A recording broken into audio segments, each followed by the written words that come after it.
उधर भारत और चाइना के बीच सीमा विवाद चल रहा है, जिसको लेकर दोनों ही देशों की सेनाएं कुछ ही मीटर की दूरी पर आमने सामने खड़ी हैं। लेकिन चाइना का ये सीमा विवाद सिर्फ भारत से नहीं बल्कि हर उस देश से है जिसकी सीमा चाइना से जुड़ी है, और वो हर एक देश चाइना की आक्रामक विस्तारवाद की नीतियों का शिकार हो रहा है। चाइना की इसी सीमा दूरी से दुनिया के लगभग 23 देश परेशान हैं, और इनमें वो देश भी शामिल है जिनकी चाइना से कोई सीमा तक नहीं लगती। चाइना का बॉर्डर कुल 14 देशों के साथ लगता है, और इन सभी देशों की तकरीबन 22,000 किलोमीटर की सीमा चाइना से जुड़ी है।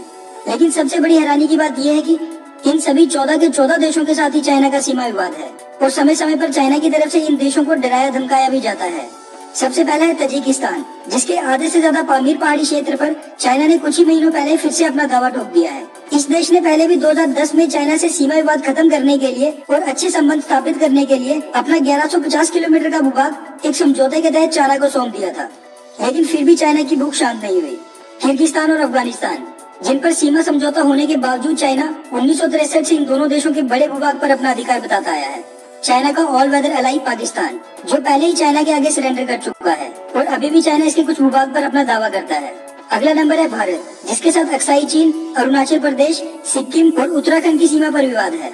नेपाल, जिसके साथ चाइना का 1400 किलोमीटर का बॉर्डर लगता है। हाल ही में ये दोनों देश काफी करीब आए हैं, लेकिन चाइना नेपाल के भी कुछ हिस्से पर अपना दावा करता आया है, और वो उसको इतिहास में तिब्बत का हिस्सा बताता है।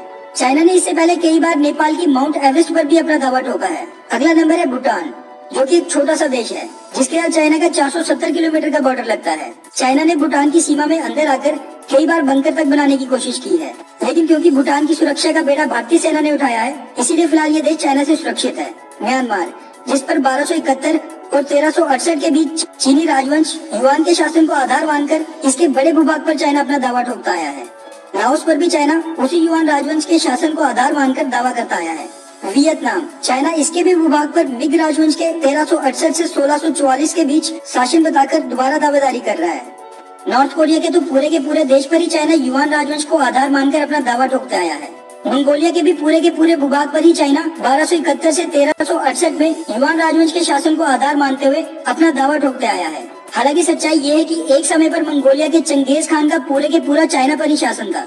रशिया के साथ तो कई सीमा समझौते होने के बावजूद कुछ ही समय पहले चाइना ने रशिया के शहर व्लादिवोस्तोक पर अपना अधिकार बता दिया था, और कजाकिस्तान के साथ सीमा समझौता होने के बावजूद कई बार चाइना अलग अलग नक्शा जारी करके विवाद पैदा करता आया है। चाइना की सीमा कंबोडिया से नहीं लगती, लेकिन इतिहास में मिग राजवंश के शासन के कारण वो कंबोडिया के पूरे भूभाग पर अपना अधिकार बताता आया है। इसके अलावा समुद्री क्षेत्र पर अधिकार को लेकर भी चाइना के कई देशों के साथ विवाद हैं। इनमें शामिल हैं south Korea, Japan, Brunei, Singapore, Philippines, Malaysia, Taiwan और इंडोनेशिया। ये सभी कुल 23 देश हैं जिनके साथ जमीनी सीमा और समुद्री क्षेत्र में अधिकार को लेकर चाइना का विवाद है, और इन सभी देशों को वो अक्सर डराता और धमकाता आया है। हमारा मानना है कि अब समय आ गया है कि इन सभी देशों को एकजुट होकर चाइना की दादागिरी का जवाब देना ही होगा, वरना वो दिन दूर नहीं जब चाइना सैन्य ताकत के जोर पर इनमें से कुछ देशों पर कब्जा ही कर ले। इसी कड़ी में भारत को भी इन सभी चाइना के दुश्मन देशों को सैन्य रूप से मजबूत करने के लिए ब्रह्मोस जैसे घातक हथियार देने चाहिए, जैसे चाइना भारत के खिलाफ पाकिस्तान को देता है। आपकी